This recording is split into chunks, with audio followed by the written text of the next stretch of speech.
السلام علیکم friends, welcome to کتاب نگری یوٹیوب چینل کتابوں کی نگری میں خوش آمدید۔ میں ہوں آپ کی ہوسٹ اقرا یاسین، اور آج میں آپ کے لیے لے کر آئی ہوں اہل جنوں ناول، جو کہ تحریر ہے کتاب چہرہ کی، قسط نمبر 7۔ یہ ناول کتاب نگری اسپیشل ناول ہے۔ اس ناول کو قسط سٹارٹ کرنے سے پہلے جلدی سے چینل کو کیجیے سبسکرائب، ویڈیو کو کیجیے لائک اور کلک کر دیجیے بیل آئیکن کو۔ اب آتے ہیں قسط کی جانب۔ وہ سامنے ہی آنکھوں میں قہر و غضب لیے کھڑا اسے گھور رہا تھا۔ اس کا ننھا سا دل کانپ کر رہ گیا۔ بے ساختہ اپنے نیم مردہ وجود کو لیے پیچھے سرکی تھی۔ اصلان سبطین مضبوط قدم اٹھاتا لاک اپ میں داخل ہوا تھا اور قریب آتا اس سے ایک قدم کے فاصلے پر آ رکا۔ یہ وہ لڑکی تھی جس کی وجہ سے اس کی بہن، جسے آج تک کسی نے پھولوں کی چھڑی سے بھی نہ مارا تھا، آج اس کے چہرے پر تشدد کے سبب زخموں کے نشان تھے۔ سارا سبطین اس واقعے کے بعد اتنا ڈر گئی تھی کہ بیچ رات میں اٹھ کر آوازوں سے رونے لگتی، مگر نہ جانے اللہ نے اس کی بہن کو کس مٹی سے بنایا تھا کہ وہ اب بھی اس ناگن پر ترس کھا رہی تھی۔ نکلنا چاہتی ہو یہاں سے؟ پینٹ کو ذرا سا گھٹنوں سے اونچا کرتا اس کے نزدیک بیٹھا، بغور اس کا نیلو نیل چہرہ اور پھٹے ہونٹ پر جمع خون دیکھ رہا تھا۔ اس وقت اس کے ضمیر نے اسے جھنجھوڑنا بھی چاہا، مگر وہ بے حس ہو چکا تھا۔ اغماسہ کی آنکھوں سے مارے ذلت کی نمی باہر آنے لگی۔ جانتی تھی یہ شخص اس کی بے بسی کا لطف اٹھا رہا تھا۔ کیا ساری زندگی یہیں سڑنا چاہتی ہو؟ اپنی ماں کی حالت پر بھی تم جیسی گھٹیا لڑکی کا دل نہیں پگھلتا؟ ناگواری سے اس کے آنسو دیکھتے تحقیر آمیز لہجے میں پھنکارا۔ وہ سر جھکاتے ایک بار پھر سے سکنے لگی۔ میں سچ میں نے نفی میں سر ہلاتا بمشکل بولی تھی۔ Shut up, just shut up اغماسہ تنویر۔ کوئی لڑکی اتنی بے غیرت اور چال باز کیسے ہو سکتی ہے؟ دعا دو ان لمحوں کو جب سارا سبطین کی تم سے دوستی ہوئی تھی، جس کے صدقے تم جیسی لالچی لڑکی پر رحم کھا لیا میری بہن نے، ورنہ میں ایک لمحے کی بھی تاخیر کیے بغیر تم جیسی غلاظت کو زندہ زمین میں اتار دیتا۔ اسے گرجدار لہجے میں خاموش کرواتا ایک جھٹکے سے کھڑا ہوا تھا۔ اغماسہ کے چہرے پر تحیر سا چھا گیا تھا۔ بے یقینی سی بے یقینی تھی۔ اگر آئندہ اپنی شکل بھی سارا کے سامنے لائیں تو میرے ہاتھوں سے قتل ہونے میں سے کوئی نہیں بچا سکے گا تمہیں، سمجھ آئی؟ آنکھوں میں شعلے لیے سرد لہجے میں تنبیہ کرتا باہر نکل گیا تھا۔ آفیسر بھی اسی کے پیچھے باہر نکلا تھا، جبکہ وہ ساکت سے بیٹھی نم آنکھوں سے سیمنٹ کا بنا فرش گھور رہی تھی۔ یہ رہائی بھی کیا رہائی تھی جس نے اسے ہمیشہ کے لیے ذلت کے اندھیروں میں قید کر لیا تھا۔ اسے ناکردہ گناہوں کی سزا ملی تھی جس نے اس کی ذات کو بے مول کر دیا تھا۔ اس کا جی چاہا وہ چینخ کر اس شخص کا گریبان پکڑے اور پوچھے کہ کیا فائدہ ایسے رحم کا، ایسی آزادی کا، جس نے اس سے اس کی شخصیت کا وقار ہی چھین لیا؟ وہ کس منہ سے واپس گھر جائے گی؟ کس طرح اس بے رحم دنیا کا سامنا کرے گی؟ آنٹی، ان سے ملے ایڈوکیٹ باکر۔ میں نے انہیں کیس کی ڈیٹیلز بتا دی ہیں، یہی کیس لڑیں گے اغماسہ کا۔ باسط نے ایک ادھیڑ عمر آدمی سے ان کا تعارف کروایا تھا۔ ثنیہ بیگم نے ممنون نگاہوں سے باسط کو دیکھا۔ وہ ثنیہ بیگم کو لے کر سیدھا تھانے آیا تھا، جہاں اس کا وکیل انتظار کر رہا تھا۔ بی بی، آپ پریشان نہ ہوں، میں نے ایسے بہت سے کیسز لڑے ہیں، انشاءاللہ اس میں بھی کامیابی ملے گی، وہ تسلی آمیز انداز میں بولا تھا، اور ان کے ساتھ ہی اندر کی جانب بڑھ گیا۔ ان کا رخ آفیسر کے کمرے کی جانب تھا۔ Good morning officer. Good morning بھائی، کیسے آنا ہوا؟ ایک نظر باسط اور ثنیہ بیگم کو دیکھ کر وکیل سے مخاطب ہوا۔ میں اغماسہ تنویر کا وکیل ہوں، ہمیں ملنا ہے ان سے۔ فائل سے ایک پیپر نکال کر آفیسر کی جانب بڑھاتا پیشہ ورانہ انداز میں بولا۔ مل لینا، جلدی کس بات کی ہے؟ اماں بیٹھو، یہاں آ کر بات کرنی ہے تم سے۔ آفیسر زبیر نے ثنیہ بیگم کو کرسی پر بیٹھنے کا اشارہ کیا۔ وہ ایک نظر باسط اور وکیل کو دیکھتی کرسی پر بیٹھ گئی۔ دیکھو اماں، آپ لوگوں کا پالا بہت ہی مہربان اور رحم دل لوگوں سے پڑا ہے، اور آفیسر تم لوگوں نے جو بہیمانہ تشدد کیا ہے اس کا کون حساب دے گا؟ اس کی بکواس پر باسط کو آگ ہی لگ گئی۔ آپ لوگوں نے بغیر کسی کورٹ آرڈر کے اغماسہ تنویر کو چھوا بھی کیسے؟ وکیل ناگواری سے بولا تھا۔ ہمیں قانون نہ سکھاؤ، سمجھ آئی؟ اور شکر کرو کہ اذلان سبطین نے کیس واپس لے لیا ہے، ورنہ تمہاری بیٹی نے سالوں جیل میں پڑے رہنا تھا۔ آفیسر کے رسانیت سے کہنے پر باسط اور ثنیہ بیگم نے بے یقینی سے ایک دوسرے کو دیکھا۔ Are you sure officer? ہاں بھائی، کیس واپس لے چکے ہیں وہ لوگ، لے جاؤ اماں اپنی بیٹی کو۔ ثنیہ بیگم کی آنکھوں میں مسرت کے مارے آنسو بھر گئے۔ وہ فوراً اٹھ کھڑی ہوئی تھی۔ لیکن اماں، ایک بات یاد رکھنا، تمہاری بیٹی دوبارہ سارا سبطین کے قریب سے بھی گزری تو ہم اس سے سخت کارروائی کریں گے۔ آفیسر کی تنبیہ باسط نے ناگواری سے اسے دیکھا۔ یو ڈونٹ وری آفیسر، اغماسہ کو ہمارے حوالے کریں، باقی پیپر ورک ہمارے وکیل صاحب دیکھ لیں گے۔ ٹھیک ہے، جاؤ نزاکت، چھوڑ دو ان کی بیٹی کو۔ حوالدار کو حکم دیا تو وہ انہیں لیے باہر کی جانب بڑھ گیا۔ اخمی، میری بچی، لاک اپ کے اندر داخل ہوتے ثنیہ بیگم نے اس کے نیم جاں وجود کو اپنی باہوں میں بھر لیا۔ تو ٹھیک ہے نا؟ محبت سے اس کا چہرہ تھاما۔ ماں کا لمس محسوس کرتے ہی اس کی سوجی آنکھوں سے ایک بار پھر آنسو گرنے لگے۔ امی امی مجھے لے جائیں یہاں سے، پلیز امی۔ سسکتے ہوئے ان کی آغوش میں منہ چھپا گئی۔ باسط نے یہ منظر جس سب سے دیکھا تھا وہی جانتا تھا۔ اسے اپنی آنکھوں میں عجیب سی جلن محسوس ہوئی تھی۔ آنٹی چلیں، دیر ہو رہی ہے، بھنجے ہوئے لہجے میں بولا۔ نگاہیں اخماسا کے زخمی چہرے پر تھیں۔ اخماسا نے بس ایک نگاہ اس پر ڈالی تھی، مگر اگلے ہی پل اپنی بے بسی پر نظریں جھکا گئی۔ نہ جانے یہ شخص کیوں اتنا مہربان ہوا تھا ان پر، اس نے کیوں طنز کے تیر نہیں برسائے تھے۔ ثنیہ بیگم اپنی چادر اسے اڑھاتے سہارا دے کر باہر نکل گئی۔ پورا راستہ کار میں ایک عجیب سا سکوت چھایا تھا۔ وہ وقفے وقفے سے بیک ویو میرر میں اسے دیکھ رہا تھا۔ یہ وہ لڑکی نہیں تھی جسے آج سے 6 ماہ پہلے باسط فیضان یونی کی کینٹین میں دیکھا تھا، جن آنکھوں نے اسے اپنے سحر میں جکڑا تھا۔ آج غم کے سبب بے رنگ نظر آ رہی تھی۔ اس کا شاداب چہرہ زخموں سے بھرا مرجھا چکا تھا۔ اتنی سی عمر میں جو غم اس لڑکی نے اٹھایا تھا، اس کا درد وہ اپنے دل میں اترتا محسوس کر رہا تھا۔ میں چلوں ساتھ آنٹی؟ انہیں کار سے اترتا دیکھ کر پوچھا۔ ثنیہ بیگم نے نم آنکھوں سے اسے دیکھا۔ بیٹا میں نہیں جانتی کہ تمہارا احسان کیسے اتاریں گے، ہمیں اور شرمندہ نہ کرو، وہ سسک اٹھی تھی۔ پلیز آنٹی مجھے اپنا بیٹا سمجھیں، مجھے خوشی ہوگی آپ کی ہیلپ کر کے۔ قریب آتے محبت سے بولا تھا، جبکہ اخماسا خاموش ہی تھی۔ اسے اس وقت اپنا ہوش بھی نہیں تھا۔ یہ 24 گھنٹے 24 صدیوں کی طرح بیتے تھے، جن کی تھکن نے اخماسا تنویر کو توڑ کر رکھ دیا تھا۔ پھر فلیٹ تک پہنچتے نہ جانے کتنی حقارت آمیز نظریں ان پر اٹھی تھیں، مگر وہ بے حس ہو چکی تھی۔ باسط؟ اسما بیگم کی آواز پر اس کے اوپر جاتے قدم ٹھہر گئے۔ یس مام۔ مڑ کر ایک نظر انہیں دیکھا، وہ لاؤنج میں بیٹھی تھی۔ یہاں آؤ، بات کرنی ہے۔ وہ خاموشی سے اترتا ان کے سامنے آ بیٹھا۔ کہاں غائب رہنے لگے ہو؟ ذرا اپنی مصروفیات بتاؤ گے مجھے؟ بغور اس کا جائزہ لیا، آنکھوں کے گرد ہلکے اور اداس چہرہ کہ ان کا بیٹا تو بالکل نہیں لگا تھا۔ ایسی کوئی بات نہیں ہے مام، بس پڑھائی میں لگا ہوں۔ اس نے ٹالنا چاہا۔ کیسی پڑھائی؟ 3-4 دن سے یونی تو گئی نہیں تم، اور جو خبریں مجھ تک پہنچ رہی ہیں ان سے میں بالکل خوش نہیں ہوں۔ ان کے سنجیدہ لہجے پر باسط کا ماتھا ٹھنکا۔ یہ ضرور علیشہ ہے جو ہر طرف آگ لگاتی پھر رہی ہے نا؟ ناراضے سے ماں کو دیکھا۔ وہ جانتا تھا کہ اس کی مخبری کس نے کی ہوگی۔ ہاں دی ہے بچی نے خبر، دوست ہے تمہاری، اور جو حرکتیں اس لڑکی کے لیے کرتے پھر رہے ہو جانتے بھی ہو تم پر بھی کوئی الزام لگ سکتا ہے۔ اس بار قدرے ترش لہجے میں گویا ہوئی، وہ لب بھینچتا اٹھ کھڑا ہوا۔ اس وقت علیشہ پر شدت سے غصہ آیا تھا، نہ جانے اسے اخمازہ سے کس بات کا بیٹھ تھا۔ وہ دوست ہے موم میری، اور میں جانتا ہوں کسی نے پھنسایا ہے اسے۔ شٹ اپ باسط، جمعہ 8 دن ہوئے نہیں اس لڑکی سے ملے، اتنے یقین سے کیسے کہہ سکتے ہو؟ کیا سارا کی کنڈیشن بھول گئے ہو تم؟ شکر کرو تمہارے ڈیڈ اور ازلان کو علم نہیں ہوا بھی، ورنہ سوچو ہمارے بزنس کو کتنا نقصان ہو سکتا تھا۔ ان کے خدشات پر باسط نے ایک تعصفی نگاہ ان پر ڈالی اور بغیر کوئی جواب دیے لاؤنج سے نکلتا چلا گیا۔ ویسے ہی اس کا موڈ خراب تھا، وہ ابھی اخماسا کی طرف سے ہی آیا تھا۔ السلام علیکم آنٹی۔ وہ گھر میں اخماسا کے میڈیسن وغیرہ لے کر داخل ہوا تھا۔ آج اخماسا کا جیل سے واپسی کا دوسرا دن تھا۔ آؤ نا بیٹا بیٹھو، سلام کا جواب دیتے شفیق انداز میں بولی۔ ان کا محسن تھا وہ تو۔ یہ اخماسا کی کچھ میڈیسنز ہیں، پلیز اسے دے دیں۔ صوفے پر بیٹھتے شاپر انہیں تھمایا۔ وہ کچھ شرمندہ سی ہو گئی۔ بیٹا یہ سب کیوں؟ پلیز بیٹا بھی کہہ رہی ہیں اور اگلے پل پر آیا بھی کر رہی ہیں۔ ناراضی سے انہیں دیکھا، وہ نہال ہو گئی تھی۔ نہ جانے اللہ کو ان کی ایسی کون سی نیکی پسند آئی تھی جس کے بدلے یہ فرشتہ بھیج دیا تھا۔ اگر اس معاملے میں باسط ان کا قدم قدم پر ساتھ نہ دیتا وہ تو کب کا ہار چکی ہوتی۔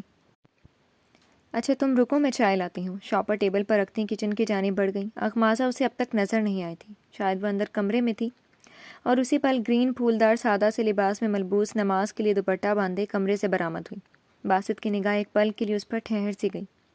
چہرے کے نیل کچھ ماند پڑے تھے، مگر اس پر چھائی اداسی اس کے دل کی حالت کی غمازی کر رہی تھی۔ السلام علیکم، تم یہاں؟ اخماسا نے قدرے حیرانی سے اسے دیکھا۔ وعلیکم السلام، یہاں سے گزر آتا، سوچا تم سے مل لوں۔ اس کے جھوٹ پر اخماسا اسے دیکھ کر رہ گئی۔ بھلا اس شخص کا کیا کام تھا اس پسماندہ علاقے میں؟ طبیعت کیسی ہے اب؟ وہ چاہ کر بھی اس کے چہرے سے اپنی پیاسی نگاہیں ہٹا نہیں پا رہا تھا۔ وہ نظریں جھکاتی محض سر ہلا گئی۔ کوئی دھن ہو میں تیرے گیت ہی گائے جاؤں، درد سینے میں اٹھے شور مچائے جاؤں، خواب بن کر تو برستا رہے شبنم شبنم، اور بس میں اسی موسم میں نہائے جاؤں، تیرے ہی رنگ اترتے چلے جائیں مجھ میں، خود کو لکھوں تیری تصویر بنائے جاؤں، جس کو ملنا نہیں پھر اس سے محبت کیسی، سوچتا جاؤں مگر دل میں بسائے جاؤں۔ مجھے بات کرنی ہے تم سے۔ لب کاٹتے کچھ سوچ کر اسے دیکھا۔ ہاں بولو۔ باسط کے لہجے کی بے قراری نے اخماسہ کو چونکایا تھا۔ باسط تمہارے ہم پر بہت احسان ہے جو شاید ہم ساری زندگی نہ اتار سکیں۔ اس نے مدھم لہجے میں جھجکتے ہوئے بولنا شروع کیا تھا۔ اخماسہ پلیز تم کچھ بھی کہو، حقیقت تو یہی ہے نا، جس طرح تم نے امی کو سنبھالا کوئی اپنا بھی ایسے نہیں کر سکتا۔ اس کی آنکھیں نہ جانے کیوں نم ہونے لگیں۔ باسط بے بس سا ہوتا لب بھینچ گیا۔ تم نے جتنا ہمارے لیے کیا کوئی بھی نہیں کر سکتا، اور وہ بھی جب تمام ثبوت بھی میرے خلاف تھے۔ مگر میں تم سے ریکویسٹ کرنا چاہتی ہوں۔ کیسی ریکویسٹ؟ اس کی نگاہیں اخماسہ کی نم ہوتی پلکوں پر ٹکی تھیں۔ کیا یہ معصوم لڑکی کبھی کسی کو ضرر پہنچا سکتی تھی؟ پلیز یہاں مت آنا آئندہ۔ نم آنکھیں لیے پلکوں کی باڑ اٹھا کر اسے دیکھا۔ یہاں ہر کسی کا ذہن بہت غلیظ ہے۔ یہ لوگ جن نگاہوں سے مجھے اور امی کو دیکھ رہے ہیں، میں نہیں چاہتی ہمارا جینا یہاں مشکل ہو جائے۔ بہت بے بس لہجے میں بولی تھی۔ وہ یوں ہی اسے دیکھتا رہا۔ میں جانتی ہوں میری اس بات سے تم ہرٹ ہوگے۔ I am very sorry. اس کی خاموشی پر اخماسہ نے فوراً سے پیشتر معذرت کی تھی۔ پلیز اخماسہ ایسے مت کہو، میں سمجھ سکتا ہوں تمہاری مجبوری۔ پتہ نہیں کیوں میں ہی خیال نہ رکھ سکا اس بات کا۔ ندامت سے کہتا اٹھ کھڑا ہوا۔ وہ اپنے دل کی خواہش پر یہاں چلا تو آیا تھا، مگر اسے یہ علم نہ تھا کہ ان ماں بیٹی کی مشکل میں پھنسا دے گا۔ یوں نہیں آؤ گی؟ اس نے خود ہی بات بدل دی، جس پر وہ سر جھکاتی نفی میں سر ہلا گئی۔ میں کیسے رہوں گا اخماسہ تمہیں دیکھے بغیر؟ سر تکیوں میں دیتا اپنی جلتی آنکھیں موند گیا۔ ایک بےکلی سی دل اس کے دل پر ڈیرا جما گئی تھی۔ جس راستے پر انجانے میں وہ نکل گیا تھا، اس کی منزل دور دور تک نظر نہیں آ رہی تھی۔ باسط کا تعلق ایک امیر گھرانے سے تھا۔ اس کی بس ایک بڑی بہن تھی، نشا، جو شادی ہو کر ابراڈ جا چکی تھی۔ اب بس وہی اپنے والدین کے ساتھ کراچی میں رہتا تھا۔ فیضان صاحب کی کچھ پروجیکٹس میں ازلان گروپ آف انڈسٹریز کے ساتھ پارٹنرشپ تھی۔ یہی وجہ تھی جس کے سبب اسما بیگم کو خدشات لاحق ہو گئے تھے۔ وہ بالکنی میں کھڑی اپنی سوچوں میں گم تھی۔ یونیورسٹی گئے 1 ہفتے سے اوپر ہو گیا تھا۔ عالیہ صاحبہ اور سبطین صاحب کئی بار اسے یونی جانے کا کہہ چکے تھے، مگر وہ ہر بار ٹال دیتی۔ اب تو پڑھائی سے بھی دل اچاٹ ہو چکا تھا۔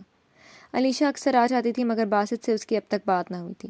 اس کی سوچوں میں خلل فون کی آواز نے ڈالا تھا، اور کال کرنے والا کوئی اور نہیں، فائق احمد تھا۔ اس کے لبوں پر مدھم سے مسکراہٹ دوڑ گئی۔ یہ شخص زندگی میں ایک ٹھنڈی ہوا کے جھونکے کی طرح آیا تھا۔ جب جب اس کا خیال آتا، اس پر سے اداسی کے بادل چھٹنے لگتے۔ ہیلو، السلام علیکم۔ وعلیکم السلام، کیا حال ہیں؟ دوسری جانب سے اس کی گھمبیر آواز ابھری تھی۔ ٹھیک ہوں، آپ کیسے ہیں؟ لٹے کان کے پیچھے اڑستی کمرے میں آ گئی۔ میں بھی ٹھیک ہوں، یونی گئی آج؟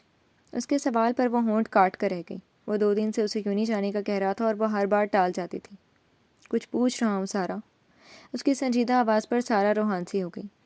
پلیز آپ مجھے مت فورس کریں جانے کے لیے، میں نہیں جا پاؤں گی۔ بیڈ پر بیٹھتے بے بسی سے بولی۔ کب تک سارا؟ کب تک اس طرح چھپ کر بیٹھو گی؟ میں بالکل ایسا نہیں چاہتا، سمجھ آئی تمہارے؟ اس کے لہجے میں دھونس تھی، مان تھا۔ سارا کا دل الگ ہی انداز میں دھڑکا تھا۔ کیوں؟ آپ کو کیا مسئلہ ہے؟ بس مجھے آگے نہیں پڑھنا۔ وہ بھی ضدی لہجے میں بولی۔ ٹھیک ہے، پھر میں کل ہی ماما بابا کو لے کر آ رہا ہوں۔ کیا؟ لیکن کیوں؟ وہ حیرت زدہ لہجے میں چیخی۔ ایک لڑکا ایک لڑکی کے گھر اپنے پیرنٹس کو کیوں بھیجتا ہے مس سارا سبطین؟ فائق یقیناً اس کی حالت سے لطف اندوز ہوا تھا۔ نہیں پلیز ایسا نہ کریں، آپ نے کہا تھا۔ وہ سٹ پٹائی تھی۔ ہاں، میرا ارادہ تمہاری اسٹڈیز کمپلیٹ ہونے کے بعد اپنی فیملی کو لانے کا تھا، بٹ اب تم پڑھائی چھوڑ چکی تو میں کیوں خود پر ستم کروں؟ اس کے آخری جملے پر سارا کا دل بہت تیزی سے دھڑکا تھا۔ چہرے پر گلال سا پھیل گیا۔ آپ اب بہت برے ہیں، بہت مدھم آواز میں شکوہ کیا۔ فائق اپنا بے ساختہ امڑ آنے والا کہکہا ضبط نہ کر سکا۔ بتاؤ کیا کرنا ہے، تاکہ ازلان سے مار کھانے کے لیے پہلے ہی خود کو پریپیئر کر لوں۔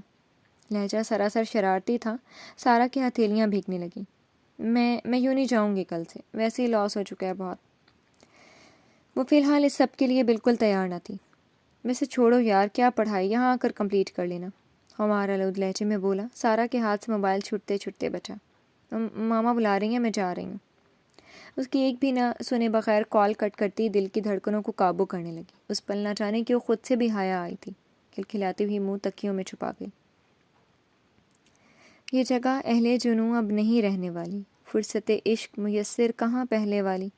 کوئی دریا ہو کہیں جو مجھے سیراب کرے، ایک حسرت ہے جو پوری نہیں ہونے والی۔ وقت کوشش کرے میں چاہوں مگر یاد تیری دھندلی ہو سکتی ہے، دل سے نہیں مٹنے والی۔ اب میرے خوابوں کی باری ہے، یہی لگتا ہے، نیند تو چھن چکی کب کی میرے حصے والی۔ ان دنوں میں بھی ہوں کچھ کارے جہاں میں مصروف، بات تجھ میں بھی نہیں رہ گئی پہلے والی۔ اور پھر ایک کے بعد ایک دن گزرتے چلے گئے۔ کہتے ہیں وقت کیسا بھی ہو اس کا کام ہوتا ہے گزرنا، اور وہ گزر ہی جاتا ہے۔ اخماسہ تنویر کی زندگی میں بھی کچھ ایسا ہی ہوا تھا۔ اس واقعے کو بیتے 6 ماہ ہو چکے تھے، اور ان 6 ماہ میں اس نے زندگی کی بہت سی تلخیوں کا سامنا کیا تھا، جس میں سر فہرست لوگوں کی اس پر اٹھتی حقارت بھری نظریں تھیں۔ وہ دن بدن نا امید ہوتی جا رہی تھی۔ یونیورسٹی کی شکل دیکھے 6 ماہ گزر گئے تھے۔ اس نے اب نوکری کرنے کا سوچا تھا، کیونکہ کئی ماہ سے تنویر صاحب کی پینشن بھی آنی بند ہو چکی تھی۔ وہ نہیں جانتی تھی کہ اس نے اللہ کی ایسی کون سی نافرمانی کی تھی جس کے بدلے میں یہ عذاب مسلط ہوئے تھے۔ ثانیہ بیگم انتہائی کفایت شعاری سے گھر کا خرچ اپنی جمع پونجی سے چلا رہی تھیں، مگر کب تک چلاتی؟ یہی فکر انہیں گھلا رہی تھی، اور ان کی حالت اخماسہ کو دن بدن اور بے چین کر دیتی۔ اسی لیے وہ ہر روز ایک نئی امید کے ساتھ نوکری ڈھونڈنے نکلتی، مگر مسلسل ہر جگہ سے انکار نے اسے تھکا دیا تھا۔ وہ ہارنے لگی تھی، اس کی تمام ہمتیں ٹوٹتی جا رہی تھیں۔ آ گئی بیٹا، جاؤ ہاتھ منہ دھوؤ، میں روٹی ڈال دیتی ہوں۔ اسے گھر میں داخل ہوتے دیکھ کر ثانیہ بیگم جائے نماز طے کر کے اٹھ کھڑی ہوئی۔ وہ بھی چادر اتارتی ہاتھ منہ دھو کر وہیں آ گئی۔ امی کتنا راشن بچا ہے؟ انہیں دال گرم کرتے دیکھ کر پوچھا۔ فکر نہ کرو، میں نے راشن والے کو لسٹ دے دی ہے، کل لا دے گا ضرورت کا سامان۔ ٹرے اس کے سامنے رکھتے مطمئن کرنا چاہا۔ اخماسہ نے حیرت سے انہیں دیکھا۔ لیکن آپ کے پاس؟ میں نے 2 سوٹ سیے تھے روڈ کے پار والے فلیٹ کی ایک خاتون کے، بس انہوں نے ہی دے دی آج پیسے۔ ان کے بتانے پر اخماسہ کے دل کو کچھ ہوا۔ امی انشاءاللہ دیکھیے گا مجھے بہت جلد جاب مل جائے گی۔ محبت سے ان کا ہاتھ تھاما۔ ثانیہ بیگم نے اپنی 21 سالہ بیٹی کو بغور دیکھا۔ ان حالات نے اسے جھٹک کر رکھ دیا تھا۔ بیٹا کیا ضرورت ہے جاب کی؟ اللہ چلا تو رہا ہے، وہ بہتر کرے گا۔ وہ اب بھی اس کے جاب کے حق میں نہ تھی۔ نہیں امی، میں اس طرح آپ کو اس عمر میں مشقتیں کرتا نہیں دیکھ سکتی۔ اس کی آنکھیں نہ جانے کیوں نم ہونے لگی تھیں۔ انہوں نے اپنے ساتھ لگا لیا۔ وہ جانتی تھیں یہ وقت ان کی آزمائش کے تھا، اور اللہ آزمائش بھی اپنے نیک بندوں کی ہی تو لیتا ہے۔ تو جب ڈیسائیڈ کر چکا ہے تو اب کیا دیکھوں میں، بس ڈن کر۔ بلیک 2 پیس پر نیوی بلو ٹائی پہنے، فون کان سے لگائے اپنے آفس کی جانب بڑھ رہا تھا۔ ریسیپشنسٹ نے اس سے کچھ کہنا چاہا، جسے وہ نظر انداز کر گیا۔ اچھا ٹھیک ہے، لگا لوں گا چکر۔ فون رکھ اب۔ اسے ڈپٹتے کال کارڈ تھی۔ جبران کی چند دن میں شادی شروع ہونے والی تھی، جس کا وینیو وہ اذلان سبتین کے ساتھ ڈیسائیڈ کرنا چاہتا تھا۔ روم میں داخل ہوا تو ایک پل کے لیے ٹھٹکا تھا، مگر اگلے ہی لمحے چہرے پر ناگواری چھا گئی۔ یہاں کیا کر رہی ہو تم؟ یلو ٹاپ اور وائٹ جینز میں ملبوس، کندھوں سے ذرا نیچے آتے بالوں پر ہائی لائٹس کروائے بیٹھی علیشہ سامنے ہی صوفے پر بیٹھی تھی۔ مجھے بات کرنی ہے آپ سے۔ اس کے ناگوار تاثرات نظر انداز کرتی اٹھ کھڑی ہوئی۔ اذلان کے جبڑے سختی سے آپس میں پیوست ہو گئے تھے۔ وہ اچھی طرح جانتا تھا کہ یہ کیا بات کرنے آئی ہے۔ پچھلے 3-4 مہینے سے وہ ایسے ہی اس کا ضبط آزما رہی تھی، مگر آج اسے اپنا ضبط ٹوٹتا محسوس ہوا۔ آپ مجھے کیوں اس طرح اگنور کر رہے ہیں؟ میں آپ کی محبت میں پاگل ہو رہی ہوں، اسی بات کا ناجائز فائدہ اٹھا رہے ہیں نا آپ؟ شکوہ کناں نگاہوں سے دیکھتی چند قدم قریب آئی۔ آپ جانتے ہیں اچھی طرح میں نہیں جی سکتی آپ کے بغیر، مر رہی ہوں پل پل، اور آپ کو کچھ احساس ہی نہیں۔ کیوں اذلان؟ یکدم ہی سسکتے ہوئے اس کا ہاتھ تھام لیا۔ اذلان کے رگوں پہ میں ناگواریت سے پھیل گئی۔ جسٹ شٹ اپ۔ زوردار طریقے سے اس کا ہاتھ چھٹکتے دھاڑا تھا۔ علیشہ سہم کر ایک قدم دور ہوئی۔ اپنے جذبات پر قابو پانا سیکھو۔ میں آخری بار کہہ رہا ہوں، اگر آئندہ میرے آفس آ کر مجھ سے بکواس کی تو منہ توڑ کر آفس سے باہر پھینکوا دوں گا۔ انگلی اٹھاتے ایک ایک لفظ چبا کر کہتا اسے سن کر گیا۔ آنکھوں سے لگتا تھا ابھی خون چھلک اٹھے گا۔ اذلان آپ میرے ساتھ؟ دفع ہو، کیا کہا میں نے؟ بلند آواز میں ایک بار پھر پھنکارا تھا۔ علیشہ ہمارے تذلیل کے سسکتے ہوئے تیزی سے آفس سے باہر نکل گئی۔ اس نے گہری گہری سانسیں لے کر خود کو پرسکون کیا اور ریسیپشنسٹ کو بلایا۔ یس سر۔ سیکرٹری گھبراتی ہوئی روم میں داخل ہوئی۔ اذلان نے ایک سرد نگاہ اس پر ڈالی۔ آئندہ میری بغیر اجازت کوئی اس روم میں داخل ہوا تو اس کی جواب دہ آپ ہوں گی۔ اس کے تنبیہی لہجے پر وہ بس سر ہلاتی باہر نکل گئی تھی۔ جی فرینڈز، کیسی لگی آپ کو آج کی قسط؟ امید ہے آپ کو بہت پسند آئی ہوگی۔ کمنٹ سیکشن میں اپنی رائے کا اظہار ضرور کیجیے گا۔ چینل کو سبسکرائب کرنا مت بھولیے گا۔ پھر حاضر ہوں گے نئی قسط کے ساتھ، تب تک کے لیے شکریہ۔ اللہ حافظ۔